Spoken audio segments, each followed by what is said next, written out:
کچھ دن کی تو بات ہے، ٹھیک ہو جاؤ گی۔ اور بیٹا آپ کی بہتری کے لیے تو ڈاکٹر نے پلاسٹر باندھا ہے، سلیم احمد نے کہا۔ انہیں بھی احساس تھا کہ زالے بیزار ہو گئی تھی، ورنہ وہ ٹکنے والی کہاں تھی۔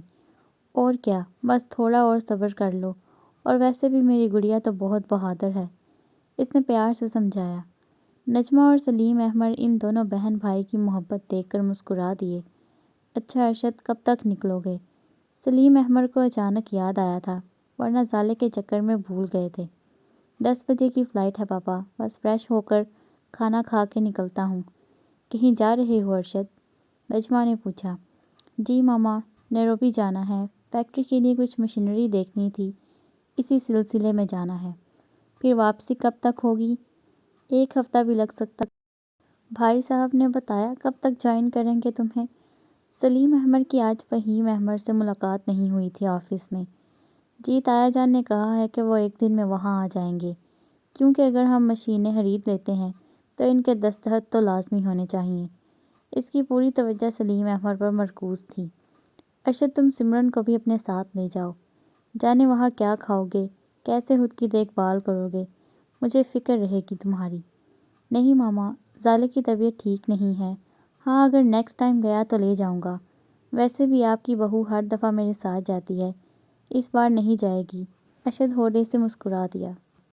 ارشد بھائی آپ میری فکر مت کریں، میں اب پہلے سے بہت بہتر ہوں۔ آپ سمرن بھابھی کو بھی اپنے ساتھ لے کر جائیں، کیونکہ میں اچھی طرح جانتی ہوں آپ کا خود کا بھی دل ان کے بغیر نہیں لگے گا۔ زالے نے شرارتی نظروں سے اپنے چہیتے بھائی کو دیکھا۔ چلو تمہاری بات مان لی تو پھر تمہاری بھابھی کو کون منائے گا؟ ارشد نے مسکراتے ہوئے کہا تھا، اور کمرے میں سمرن کو آتے بھی دیکھ لیا تھا۔ میں نے آپ کا سامان پیک کروا کے گاڑی میں رکھوا دیا ہے، کپڑے بھی واش روم میں لٹکا دیے ہیں، آپ فریش ہو جائیں، پھر کھانا گرم کر کے لاتی ہوں۔ سمرن زالے کے پاس بیٹھ گئی۔ سمرن بیٹا تم بھی اپنا سامان پیک کر لو، ارشد کے ساتھ تم بھی جا رہی ہو، نجمہ نے نرمی سے کہا۔ نہیں ماما، میں معذرت چاہتی ہوں، آپ کی بات نہیں مان سکتی، کیونکہ زالے کو اس حالت میں چھوڑ کے کہیں نہیں جا سکتی، لیکن ہم سب ہیں نا زالے کے پاس، دیکھ لیں گے۔ نہیں ماما، میرا دل بالکل نہیں لگے گا، پورا دھیان زالے میں ہی اٹکا رہے گا۔ اس نے زالے کا ہاتھ پکڑ کے اسے مسکرا کر دیکھا۔ سمرن بھابھی میں ٹھیک ہوں، آپ چلی جائیں۔ نہیں، جب تک تم بالکل ٹھیک نہیں ہو جاتی میں کہیں نہیں جا رہی تمہیں چھوڑ کے، اب تم خود ہی دیکھ لو، تمہاری بھابھی کو ہم سے زیادہ تمہارا خیال ہے۔ ارشد نے پیار سے اس کا نکھرا نکھرا دھلا چہرہ دیکھا تھا۔ یہ وہ چہرہ تھا جو دل کے ایوانوں پر چمکتا تھا۔ بہت محبت کرتا تھا وہ سمرن سے، مگر یہ پہلا موقع تھا جو وہ اس کے بغیر جا رہا تھا۔ جہاں بھی گیا ہمیشہ اسے اپنے ساتھ لے کر گیا، اسی لیے تو آج 11 سال میں ایک بھی دفعہ اس کی حالہ حالو کے گھاڑی سے ایک رات بھی رکنے نہیں دیا تھا۔ لیکن میں پھر بھی مناؤں گی۔ زالے کو بالکل بھی اچھا نہیں لگ رہا تھا ارشد کو یوں اکیلا جاتا دیکھ کر، ورنہ جب بھی ارشد ملک سے یا شہر سے باہر گیا سمرن کو اپنے ساتھ لے کر ہی گیا تھا۔ رہنے دو زالے بیٹا، سمرن بیٹی نہیں جانا چاہتی تو ضد مت کرو۔ سلیم احمد نے شفقت سے دونوں کو دیکھا تھا۔ مگر پاپا مجھے اچھا نہیں لگ رہا ارشد بھائی کا اکیلے جانا، بس اب اگر ایک لفظ اور کہا تو صحیح والی پٹائی ہو جائے گی۔ سمرن نے بلاخر ہلکا سا اسے ڈانٹ دیا۔ کیوں چاہتی ہو میری بھی ڈانٹ پڑے؟ ارشد نے مسکین صورت بنائی۔ زالے مسکرا دی، جبکہ سمرن نے اس کا اشارہ سمجھ کر بری طرح چنپ کر کھڑی ہو گئی۔ آپ فریش ہو جائیں، میں جب تک کھانا گرم کر کے لگواتی ہوں۔ سمرن نے ارشد کو بغور دیکھا، جو آج کافی عرصے بعد بڑے موڈ میں لگ رہا تھا، ورنہ جب سے زالے کی شادی ہوئی تھی زرمل اسے چھوڑ کے گیا تھا، پھر زالے کا بکھرنا، رونا، تڑپنا، ان سب حالات نے اسے بالکل بدل کر رکھ دیا تھا۔ کبھی کبھی تو اس کی غصے کی زد میں آ جاتی تھی۔ چلو بھائی، ہماری ہوم منسٹر نے آرڈر دے دیا ہے، جس کی حکم عدولی ناممکن ہے۔ ارشد نے دلچسپی سے اسے دیکھا۔ نجمہ نے پیار سے اپنے بیٹے بہو کو دیکھا اور دل سے دونوں کو دعا دی۔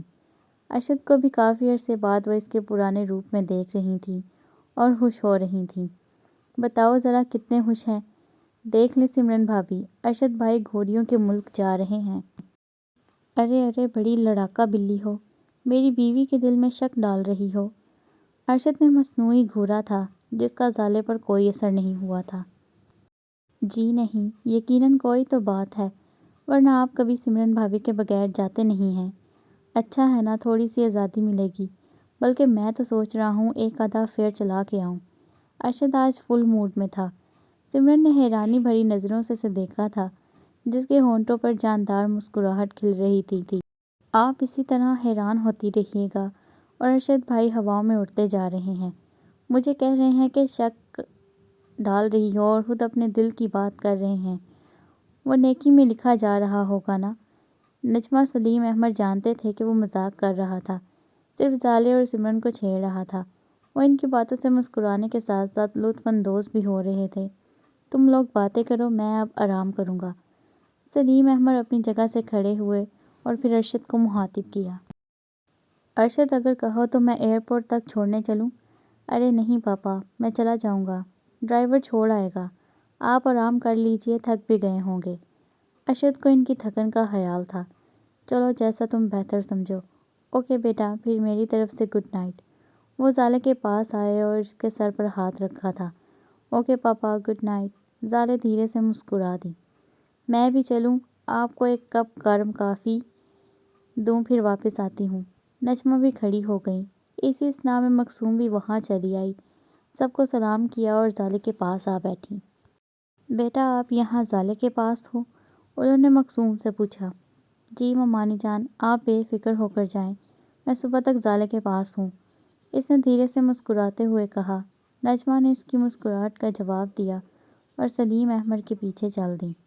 تو پھر کیا سوچا سمرن بھابھی آپ نے؟ دیکھیں آخری بار سوچ لیں، ارشد بھائی آپ کا پلو چھڑوا کر بھاگ رہے ہیں۔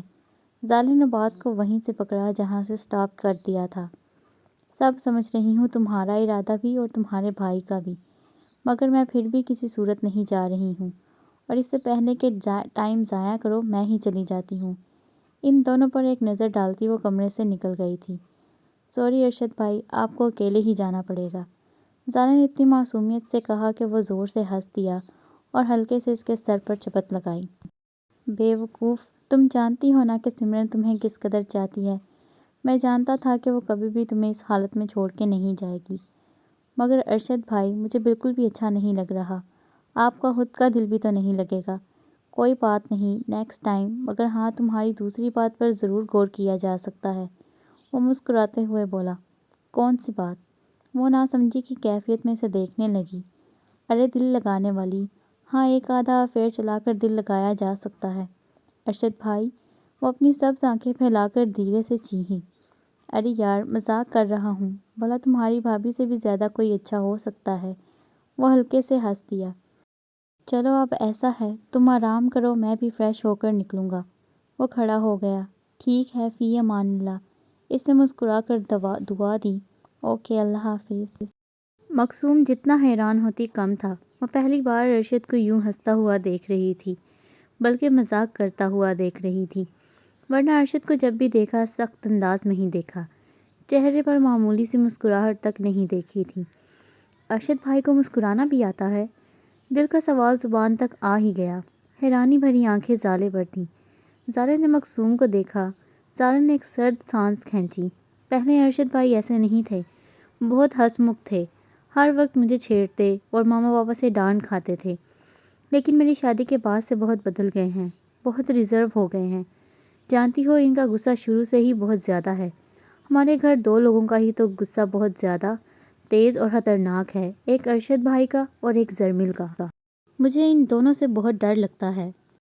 تم زرمیل بھائی سے بھی ڈرتی ہو؟ اس نے حیران ہو کر پوچھا تھا، کیونکہ 2-3 دفعہ کی ملاقاتیں خود اس کے سامنے بھی ہو چکی تھیں، جس سے کہیں سے بھی یہ نہیں لگتا تھا کہ وہ زرمیل سے ڈرتی ہوگی۔ کچھ پل تو زالے چپ رہی، مگر پھر جواب بھی دے دیا۔ ہاں پہلے ڈرتی تھی، مگر اب نہیں۔ مجھے ان سے بالکل بھی ڈر نہیں لگتا۔ میرے دل میں ان کے لیے پہلے جو عزت اور احترام تھا وہ سب نفرت میں بدل چکا ہے۔ میں ان سے شدید نفرت کرتی ہوں، ان کا چہرہ دیکھنا بھی گناہ سمجھتی ہوں۔ ان سبز آنکھوں میں ایک دکھ ہلکورے لے رہا تھا، ساتھ نفرت کی دکھتی چنگاری بھی تھی، اور یہ سب صرف ایک شخص کی وجہ سے تھا، زرمیل احمد کی وجہ سے۔ مکسوم کو ایسا محسوس ہوا جیسے اس نے زالے کے زخم ادھیڑ دیے ہوں۔ اس کے چہرے پر دکھ اور کرب اور تکلیف کے سائے گہرے ہونے لگے تھے۔ مکسوم کو بہت افسوس ہوا تھا۔ آئی ایم سوری زالے، مجھے زرمیل بھائی کا ذکر نہیں کرنا چاہیے تھا۔ زالے نے نمی بھری آنکھوں سے اسے دیکھا تھا۔ نہیں کوئی بات نہیں۔ اچھا خیر چھوڑیے اس فضول ذکر کو، آپ یہ بتائیں کل پوری رات آپ یہاں کیوں تھیں؟ اس نے اپنا موڈ اتنی تیزی سے بدلا کہ مقصوم دیکھتی کی دیکھتی رہ گئی۔ ایسا لگا جیسے آنسوؤں کا ایک گولا اس نے اپنے حلق کے اندر ہی اتار لیا ہو۔ کیوں مجھے نہیں ہونا چاہیے تھا؟ میں تو آج رات بھی تمہارے پاس ہی رک رہی ہوں، بلکہ جب تک تم ٹھیک نہیں ہو جاتی میں تمہارے پاس ہی رکنے والی ہوں۔ مقصوم کو تو ویسے بھی کسی کے پرسنل میٹر میں انوالو ہونے کی عادت نہیں تھی۔ اس نے سالے سے مزید کچھ نہ کہا، بلکہ اس کے اس طرح اتنی جلدی بدلنے پر حیران ضرور ہوئی تھی، مگر خود کو بھی اس کے موڈ کے مطابق ڈھال لیا تھا۔ کیوں بیچارے عارفین بھائی پر ظلم کر رہی ہیں؟ مقصوم کچھ نہیں بولی، دھیرے سے مسکرا دی، چہرہ نیچے کیے۔ سمرن کھانا یہیں کمرے میں ہی لے آئی تھی۔ اتنی دیر میں ارشد بھی واش روم سے نکل کر آ گیا۔ آئینے کے سامنے کھڑا خود پر پرفیوم چھڑکا، پھر وہاں صوفے پر آ کر بیٹھ گیا جہاں سمرن اس کا انتظار کر رہی تھی۔ کیا بنا ہے آج؟ اس نے پلیٹ آگے کھسکائی۔ آج اگر پتہ ہوتا آپ گھر پر ہی کھانا کھائیں گے تو کچھ اسپیشل بنا لیتی، مگر ماما اور میرا دل دال چاول کے ساتھ شامی کباب کھانے کو چاہ رہا تھا۔ چلو یہ بھی اچھا ہے، تم تو جانتی ہو کہ مجھے کھانے میں نخرے بالکل پسند نہیں ہیں۔ اس نے مسکراتے ہوئے پلیٹ میں چاول نکالے، تھوڑی سی دال ڈال کر اس پر شامی کباب رکھ لیا۔ سمرن نے پانی کا گلاس بھر کے اس کے آگے رکھ دیا۔ اگر ٹائم ہے تو ایک کپ چائے یا کافی بنا دوں؟ ارے نہیں یار رہنے دو۔ اس نے کھانا ختم کر کے پلیٹ رکھی، پانی پی کر کھڑا ہو گیا۔ سمرن بھی کھڑی ہو گئی تھی۔ ارشد نے سمرن کو دیکھا اور مسکراتے ہوئے اس کا ہاتھ تھام لیا۔ چلو گی تو بتاؤں گی، بہت دور جا رہا ہوں، ہفتہ بھی لگ سکتا ہے اور 15 دن بھی۔ نہیں میں ضرور چلتی اگر زالے ٹھیک ہوتی تو۔ ارشد نے بغور اس کا چہرہ دیکھا۔ سمرن اس کے اس طرح غور سے دیکھنے پر چھنپ کر رہ گئی۔ آج اتنے عرصے بعد اس کا وہی پرانا والا روپ تھا، وہی ارشد جو جانے کہاں کھو گیا تھا۔ ایسے کیا دیکھ رہے ہیں؟ سوچ رہا ہوں دن تو کام میں گزر جائے گا، مگر رات کا کیا کروں گا؟ وہ کیسے کٹے گی تمہارے بغیر؟ سونے کی عادت نہیں ہے۔ آپ تو بس 11 سال ہو گئے ہیں ہماری شادی کو، مگر آج بھی ایسے ہی ہیں جیسے شادی کے پہلے دن تھے۔ سمرن نے بلش ہو کر اپنا ہاتھ چھڑانے کی کوشش کی، مگر بیکار رہا۔ اگر 1100 سال بھی ہو جائیں گے تب بھی میں ایسا ہی رہوں گا، بولو کیا کر لو گی؟ اس نے جو ہاتھ کھینچا وہ اپنا توازن برقرار نہ رکھ پائی، سیدھا اس کے وسیع و عریض سینے سے آ لگی تھی۔ ارشد کیا کر رہے ہیں؟ آپ کو دیر ہو رہی ہے، جاتے جاتے بھی ٹائم لگ جائے گا۔ لگتا ہے اپنی بات پر عمل کرنا ہی پڑے گا، کیونکہ ہماری بیگم تو ہمیں کوئی رسپانس ہی نہیں دے رہی۔ کون سی بات؟ سمرن نے سوالیہ نظروں سے دیکھا۔ وہی افیئر والی۔ اب وہ جان کر اسے چھیڑ رہا تھا جسے وہ اچھی طرح سمجھ گئی تھی۔ ٹھیک ہے کر لے، پھر دیکھے گا میں کیا کرتی ہوں۔ اچھا کیا کرو گی؟ جان سے مار دوں گی۔ کس سے؟ ارشد نے آنکھوں میں اپنا عکس دیکھا۔ آپ دونوں کو۔ اس نے جھٹ سے خود کو اس سے چھڑایا تھا۔ اور آج کے لیے اتنی باتیں بنانی کافی ہیں، کچھ آ کر لیجیے گا۔ حالانکہ دل اندر سے بہت خوش ہو رہا تھا ارشد کو اپنے پرانے انداز میں دیکھ کر۔ دل تو یہی راگ الاپ رہا تھا کہ وہ یوں ہی باتیں کرتا رہے، اسے چھیڑتا رہے، وقت ٹھہر جائے، پل تھم جائے، مگر مجبوری تھی، اسے جانا تھا۔ ارشد نے بہت جاندار کہا لگایا تھا۔ اس کا مطلب ہے سمرن بیگم، آپ اپنے شوہر نامدار ارشد احمد سے بیزار آ گئی ہیں۔ وہ ستانے سے باز نہیں آ رہا تھا۔ اللہ نہ کرے ارشد، آپ ایسا کیوں بول رہے ہیں؟ جس دن یہ سوچ میرے تصور میں بھی آئے، وہ دن، وہ پل، وہ سانس میری آخری سانس ہو، مجھے اگلی سانس نصیب نہ ہو۔ سمرن، ارشد نے بے ساختہ اس کے ہلتے لبوں پر اپنا مضبوط ہاتھ رکھ دیا تھا۔ پاگل ہو جو مجھے ایسی بد دعائیں دے رہی ہو۔ نہیں ارشد، میں نے آپ کو تو کوئی بد دعا نہیں دی۔ اس نے ارشد کا ہاتھ تھام لیا تھا۔ تو میں اور تم الگ الگ ہیں کیا؟ نہیں تو۔ اس نے نفی میں گردن ارد گرد ہلائی۔ تو پھر اپنا کان پکڑو اور سوری کہو۔ اس نے مسکراتے ہوئے ارشد کے دونوں کان پکڑ لیے۔ سوری؟ ارے میرے کیوں؟ کیونکہ میں اور آپ الگ الگ ہیں کیا؟ سمجھداری سے اس کی بات اسی کو لوٹا دی تھی۔ بہت چالاک ہو۔ اس کی بات کو سمجھتے ہوئے اس کی ناک زور سے دبا دی۔ Thank you. وہ بھی ہولے سے مسکرا دی۔ ایسا محسوس ہوا جیسے اس کی زندگی مسکرا رہی ہو، ہر سو پھول ہی پھول کھل رہے ہوں۔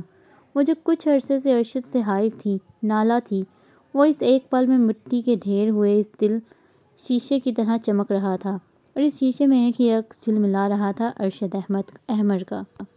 اچھا اب اور دیر مت کریں، آپ کی فلائٹ کا بھی ٹائم ہو رہا ہے۔ وہ اس کے پاس سے ہٹی اور معمول کی طرح ٹیبل پر سے اس کا موبائل اور والیٹ اسے دیا تھا۔ مس کرو گی؟ یہ بھی کوئی پوچھنے کی بات ہے؟ یہ تو ہے۔ ارشد نے پھر سے اس کا ہاتھ تھام لیا تھا۔ اللہ حافظ، اپنا بہت خیال رکھنا۔ میں ہر روز ہر رات تمہیں فون کروں گا۔ میں انتظار کروں گی۔ وہ دلکشی سے مسکرا دی۔ بہت خوشگوار موڈ کے ساتھ وہ اسے چھوڑ کر گیا تھا۔ سمرن نے یہ پل، یہ ساتھ اپنے دل میں قید کر لیے تھے۔ اس ناول کو ریڈ کرنے کا آپ کا بہت شکریہ، اور اگر آپ کو اس کے باقی پارٹس ڈھونڈنے میں مشکل پیش آ رہی ہو تو پلیز آپ چینل کی پلے لسٹ وزٹ کیا کریں، وہاں آپ کو اس کے تمام پارٹس مل جائیں گے۔ اور اگر آپ اس چینل پر نئے ہیں تو پلیز جاتے ہوئے چینل کو سبسکرائب کر دیجیے گا۔ شکریہ۔